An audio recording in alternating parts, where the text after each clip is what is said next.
Senhoras e senhores, sejam bem-vindos ao meu canal do YouTube. Depois de muito tempo, estou de volta aqui para gravar um conteúdo com vocês. Hoje com um óculos novo aqui de proteção luz infravermelho. Era para ser um óculos futurista e virou um óculos demolidor Harry Potter. Então, problema, estou fazendo esse vídeo aqui porque eu acho que chama atenção, visto o personagem aqui. E hoje eu vou falar para vocês sobre o Android inconsciente, porque muitos de nós já vivemos no piloto automático. Esse é um tema que particularmente eu acho assim fascinante, porque atravessa a psicologia, a neurociência, a filosofia, que é esse conceito do Android inconsciente. Queira ou não, todos nós estamos vivendo isso, principalmente quando você utiliza das redes sociais para fazer bobeira. Esse termo Android inconsciente, ele é um termo técnico único, tá? Mas captura muito bem o fenômeno que amplamente é estudado, que é essa questão do comportamento humano ser automatizado, repetido e desconectado. E com a IA chegando aí, muita gente vai ficar para trás, não só apenas no trabalho, mas nos relacionamentos também. Só para vocês terem uma ideia, a neurociência cognitiva ela estima que a gente tem entre 90% a 95% de decisões cotidianas tomadas pelo sistema inconsciente, que o Daniel Kahneman, um cara muito foda, falou que é o sistema 1, rápido, automático e emocional, em oposição ao sistema 2, que é lento, deliberado e racional. Na maioria das nossas decisões, pessoal, são todos sistema 1. A gente toma muita decisão de forma automática, 95% das vezes, tá? E quando a gente olha para os relacionamentos, ainda é pior, porque tem muito mais piloto automático e muito mais dano invisível, tá? Para quem não sabe, existe um padrão de apego repetitivo que o John Bowlby e a Mary mostraram que alguns modelos internos formados na infância, né, o chamado apego seguro, apego ansioso, evitativo ou apego desorganizado. Para você que busca relacionamento, com certeza você vai visualizar isso, porque a maioria das pessoas atua nesse sistema de apego que é ativado de forma inconsciente, forma de gatilhos que muitas vezes você nem consegue entender. E eles funcionam como sprints inconscientes que se ativam automaticamente. Então, às vezes você está afim daquela gatinha ou afim daquele gatinho. O que acontece? Muitas vezes seu sistema liga e você cria e busca na sua infância aquele tipo de apego. Você é apego seguro, apego ansioso, evitativo e desorganizado. O apego evitativo é aquela pessoa que evita, que fica longe, que fica distante, que cada vez que a pessoa se aproxima, ela fica mais distante. Tem aquele apego ansioso, que a pessoa tem medo de perder, então ela força, ela exagera, ela manda mensagem exageradamente.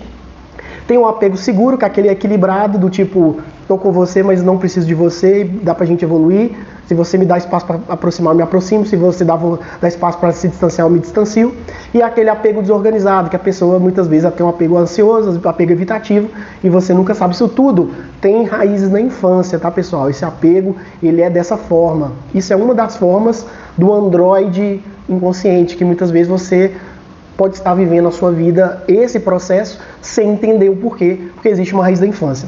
Uma outra forma de descrever esse Android inconsciente, que é quando a gente está muito mais inconsciente do que consciente, boa parte da nossa vida a gente fica mais inconsciente do que consciente.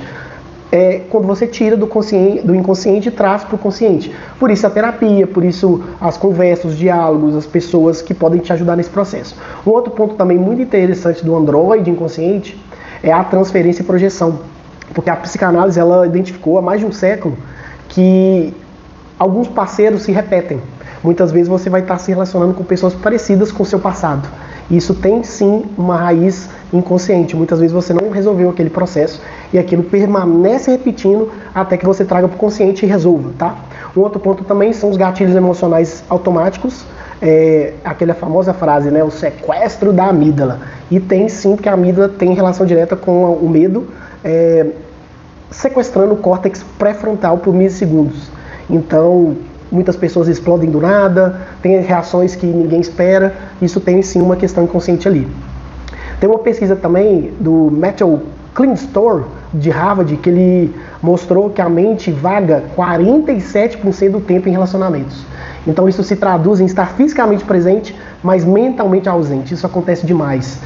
O próprio Charles Duhigg, que é o autor do livro O Poder do Hábito, e mais recentemente o James Clear, com o livro Hábitos Atômicos, eles documentaram como que a gente tem loop de gatilho, rotina e recompensa. Muitas vezes você está fazendo alguma coisa e nem sabe por quê.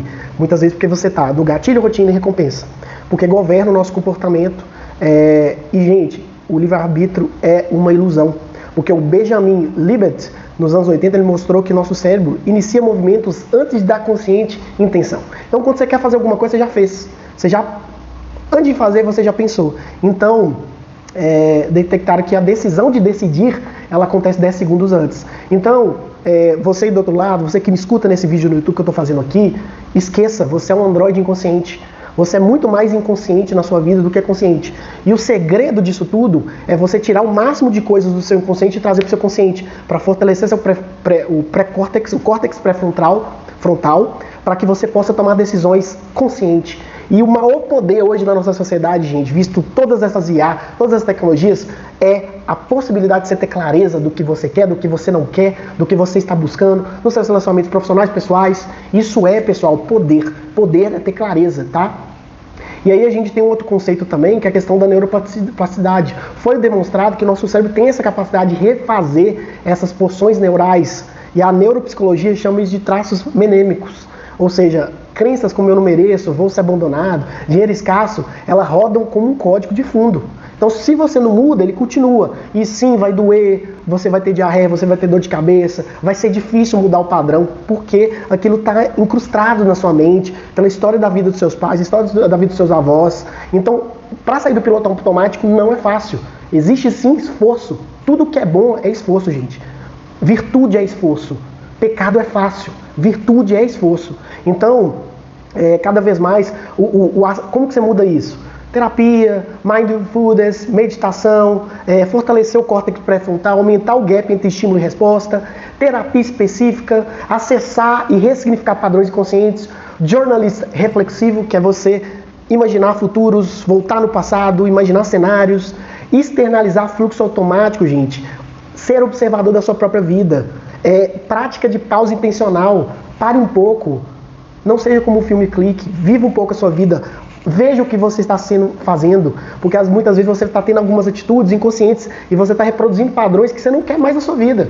Lógico que é terapia, é processo terapêutico, é esforço, cara, esforço, porque o seu cérebro teve esse esforço para criar esse padrão e você precisa de um esforço para ressignificar esse padrão.